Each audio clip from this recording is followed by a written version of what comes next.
अपने मजमून और टॉपिक पर कुछ गुफ्तगू करने से पहले मैं सोच ये रहा हूं कि हदीस पाक से शुरुआत हो। अभी हमारे हजरत आपको जोश में जोश दिला रहे थे, आइए आइए आइए मदरसे के लिए कुछ दीजिए। कोई 5 मिनट बाद उठ रहा है, कोई 10 मिनट बाद उठ रहा है, कोई हिसाब कर रहा होगा, पता नहीं जेब से निकाल करके मौलाना साहब को देने के बाद मेरे जेब में भी कुछ बचेगा कि नहीं बचेगा। अलग अलग इंसान बैठे हुए, अलग अलग फिक्र होगी। और दूसरी चीज जो मैंने देखा वो ये कि मैंने दिया, मौलाना साहब मेरा नाम लीजिए। मैं आपसे पूछना चाहता हूं कि अगर मौलाना ने आपका नाम ले लिया, क्या कभी आपका सदका देना कबूल होगा? और अगर उन्होंने नहीं लिया नाम आपका, तो आप तो मुंह फुला लोगे कि पता नहीं हमने दिया, मौलाना ने मेरा नाम नहीं लिया, पता नहीं कबूल हुआ कि नहीं हुआ। ये हमारी सोच और फिक्र आप ही की सोच नहीं है, ये तकरीबन हर इंसान की एक सोच होती है। नाम होगा तो कुछ काम बन जाएगा, मगर हर जगह नाम होने से काम नहीं बनता, कहीं गुमनाम हो जाने से नाम हो जाया करता। हर जगह नाम होने से नाम नहीं बनता, कहीं कहीं गुमनाम करना पड़ता है, तब जाकर नाम पैदा होता है। औलियाए किराम की जिंदगी को उठाकर देखो, उन्होंने अपने आप को मशहूर नहीं किया, अल्लाह के राह में अपने नाम को जमीन तले दबा करके अल्लाह के हुजूर में काबिल कबूल हो गए। अरे एक मिसाल ले लो, ख्वाजा खाजा हिंदल वली ख्वाजा मोइनुद्दीन चिश्ती अजमेरी की, जो इस हिंदुस्तान की सरजमीन पर आकर उन्होंने ये नहीं कहा था मैं अल्लाह का वली हूँ, मैं अल्लाह का भेजा हुआ, अल्लाह का प्यारा बंदा हूँ, बल्कि उन्होंने ये कहा था मैं अल्लाह की राह का एक फकीर हूँ, मैं अल्लाह का एक नेक बंदा हूँ, मैं अल्लाह की राह में सफर करने के लिए निकला हूँ। अपने आप को छुपाया, खुदा ने इतना बुलंद कर दिया कि सिर्फ हिंदुस्तान ही नहीं पूरे मुल्क में जाओ तो आज भी उस अजमेर के राजा का डंका बजता हुआ होगा। हर जगह सिर्फ नाम को उजागर करने से नाम नहीं होता, कहीं कहीं अपने आप को गुमनाम करना पड़ता है। खुद खुदा उसके नाम को रोजे रोशन की तरह आया कर दिया। सदका आप मदरसा में या मस्जिद में दे रहे हैं ना, आप एहसान नहीं कर रहे हो, किसी तालिब इल्म पर आप एहसान नहीं कर रहे, किसी पे आपका एहसान नहीं, तो है क्या चीज? अपनी आखिरत बनाना, जन्नत के असबाब और उसके सामान तैयार करना। इस कॉन्फ्रेंस का नाम ही इल्म अमल है। कुछ गरोह वो है जिन्हें इल्म है पर उसके पास अमल नहीं है, कुछ वो है जिनके पास अमल तो है मगर इल्म नहीं है। दोनों में डिफरेंस है। ये दोनों जिस जात के अंदर पिन्हा हो जाए वही इंसान कामिल है। इल्म हो अमल ना हो इंसान नाकिस है, अमल हो इल्म ना हो फिर भी इंसान नाकिस है। क्योंकि इल्म इंसान को हिदायत का राह देता है, तो अमल इंसान को जन्नत का रास्ता बनाता है। इल्म से इंसान तरक्की करता है इस दुनियावी जिंदगी में, तो अमल इंसान को आखिरत उखरवी जिंदगी में बुलंदी अता कर देता है। और जिस इंसान के अंदर इल्म और अमल दोनों मौजूद हो वो इंसान कामिल।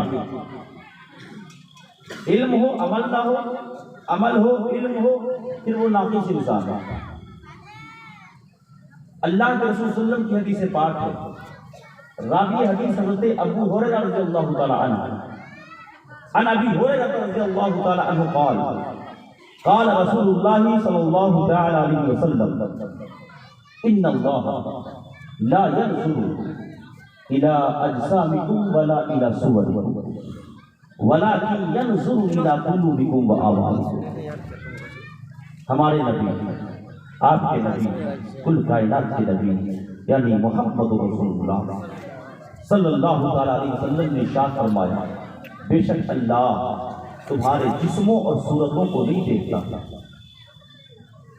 हम देखते हैं कि जिस्म कैसा है, ये हमारी फितरत है कि हम देखते हैं सूरत कैसी है। कोई खूबसूरत इंसान है तो वो हमारा दोस्त होगा, अगर काला कलौठा है तो हमारा दोस्त नहीं हो सकता। एग्जाम्पल ले लीजिए, आप बच्ची देखने गए, आप बच्चे की ख्वाहिश क्या है, खूबसूरत और गोरी है तो निकाह होगा, नहीं तो नहीं। कभी उसने अपना चेहरा आईने में देखा हो कि ना देखा हो, वो रब बेहतर जाने कि हम कैसे हैं। मगर सबको चाहिए ब्यूटीफुल, खूबसूरत, हसीन, जमील चाहिए। मगर अल्लाह खूबसूरती को नहीं देखता, ये हम और आप देखते हैं। जिस्मो जिस्मानियत को नहीं देखता। ये मत समझो कि हमारे जिस्म के अंदर ताकत है तो दुनिया के जिस अखाड़े में हम चले जाएंगे, अच्छे से अच्छे पहलवान को हम पस्त कर सकते हैं। यहाँ तो तुम पस्त कर सकते हो अपने जिस्म की ताकत की बदौलत, लेकिन आखिरत की दुनिया में तुम जन्नत में इस जिस्म की ताकत की बदौलत नहीं जा सकते। खुदा जिस्म को नहीं देखता, जिस्म की बनावटों को नहीं देखता, जिस्म की खूबसूरती को नहीं देखता, तो आखिर खुदा देखता क्या है? इन्नल्लाह यंजुरु इला कुलूबिकुम व अमालिकुम। अल्लाह देखता है तो तुम्हारे दिलों को देखता है, तुम्हारे अमालों को। इसका दिल अच्छा है, अल्लाह की बारगाह में वो मकबूल बनता। इसकी सोच अच्छी है, खुदा की बारगाह में वही मकबूल बनता। जिसकी फिक्र अच्छी है, खुदा की बारगाह में वही इंसान मकबूल बनता। खूबसूरती लेकर क्या करोगे? चाहे पूरी दुनिया की क्रीम उठाकर अपने घर में लाओ ताकि दुनिया तुम्हें खूबसूरत कहे, और मैं अपनी फिक्र आपके सामने जाहिर कर रहा हूं। ये दुनियावी क्रीमों से इंसान के चेहरे पर खूबसूरती पैदा नहीं होती सिवाय बदसूरती। दूसरी चीज, क्या आपको अल्लाह की तखलीक का यकीन नहीं है? अपने चेहरे पर पालिश कौन करता है? जिसे खुदा की तखलीक और उसकी दी हुई नेमतों का हमें एहसास नहीं होता, हम उसकी नाकदरी करते हैं। हालांकि खुद अल्लाह रब्बुल इज्जत ने इरशाद फरमाया, लक़द ख़लक़नल इंसान फ़ी अहसनि तक़वीम। हमने इंसान को बेहतरीन सूरत में बनाया, बेहतरीन सूरत अता किया। क्या यकीन नहीं है तुम्हें कि खुदा ने हमें बेहतरीन सूरत दिया? तो आज के बाद से जिसे देखना ना कि ये दुनियावी क्रीम लगाता, समझ लेना इसे अल्लाह की बातों पर कौल पर यकीन नहीं। क्योंकि जिसे यकीन होता वो अपने चेहरे की लाली और सफेदी को नहीं देखता, वो चाहे जैसा हो खुदा का शुक्रिया अदा करता है और कहता है, मौला जैसा तूने बनाया है उस पे हम भी राजी है। मौला जब तक जिंदगी बाकी रहे अपनी नेमतों की कदर करने की तौफीक देना, और उसी नेमत के कदर के एवज में ऐ मारे इलाहा तू हश्र में जन्नत में जगह। आज हम कहते हैं कि अल्लाह के नेमतों की हम कदर करते हैं। कदर करना ये नहीं है मुसलमानों। खुदा ने हमें आपको खूबसूरत कहा है तो हम जैसे भी हैं खूबसूरत हैं, जैसे भी हैं खूबसूरत हैं। मगर आज का इंसान है, मैं आपकी सोसाइटी की बात कर रहा हूँ, आपके मुआशरे, आपकी फिक्र की बात कर रहा हूँ। आज हमारा माहौल क्या है? अगर कोई छोटे कद का इंसान है ना, उसे मजाक ही से लोग कहते हैं नाता, बौना कहते हैं ना, और अगर लंबा है बहुत ज्यादा तो कहते हैं लंबू। शर्म नहीं आती? क्या उसके बनावट में उसकी कोई इस्तेताअत और सलाहियत है? क्या उसने अपने ढांचे को खुद से ढाला? क्या शर्म नहीं आती तुझे बोलने में? किसी के ऐब को ज़हूर करने में तुझे शर्म नहीं आती? कोई बसमत हो तो उसे बौना कहते हो, कोई लंबा हो जाए तो उसे लंबा कहते हो। ज़ाहिर मजाक, हमें शर्म करो। खुदा की तकलीफ जैसी भी हो वो खुदा की तकलीफ है। हर इंसान अपनी जगह पर खुदा की नेमत है और हमें चाहिए कि खुदा की नेमतें जब दुनिया में रहे, जब नजर करे तो उसको कदर। सुभान अल्लाह, सुभान अल्लाह। क्योंकि जो बंदा खुदा की नेमतों का कदर करता है, अल्लाह रब्बुल इज्जत उस बंदे की भी कदर कर लिया करता है। अल्लाह आपके जिस्मों और सूरतों को नहीं देखता, अल्लाह आपके दिलों को देखता और आपके अमाल को देखता है। इब्ने माजा की हदीस पाक है, अला व इन्ना लिकुल्लि मलिकिन हिमन, अला व इन्ना हिमल्लाहि महारिमुहु, अला व इन्ना फिल जसदि मुज़ग़ह, व इज़ा सलुहा सलहल जसदु कुल्लुहु, व इज़ा फसदत फसदल जसदु कुल्लुहु, अला वहियल क़ल्ब। सुनो, हर चिरागाह के लिए एक बादशाह होता है। हर बादशाह के लिए अला व इन्ना लिकुल्लि मलिकिन हिमन।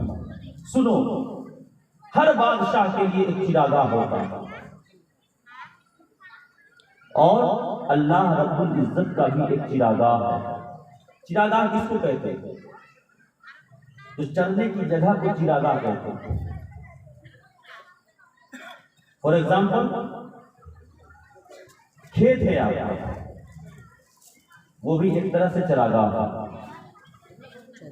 अगर किसी की बकरी, किसी का जानवर आपके खेत में चला जाए तो आप क्या कहोगे? फलाने इंसान ने मुझ पर जुल्म किया, इसलिए तो उसने अपने जानवर को खोल दिया, जिसका समरा ये मिला कि उस जानवर ने मेरे खेत को चढ़ गया। और ये जुल्म है, जुल्म। अल्लाह का चिरागाह क्या है? तो इन्ना हिमल्लाहि महारिमुहु, अल्लाह का चिरागाह उसकी हराम करता चीजें। नहीं समझे? खुदा ने जिन जिन चीजों को हराम किया है वो अल्लाह रब्बुल इज्जत की चिरागाह है। शराब पियोगे तो गोया तुमने अपने आप पर जुल्म किया, तुम जालिम हो बहुत बड़े। क्यों? इसलिए कि अल्लाह के हुदूद में तुम दाखिल हो गए। अल्लाह ने जिस चीज से मना किया है तुमने उस चीज को अपने मुंह से लगा लिया, अल्लाह रब्बुल इज्जत के चिरागाह में दाखिल हो गए, गोया तुम जालिम हो। अल्लाह रब्बुल इज्जत ने जुआ खेलने से मना किया है।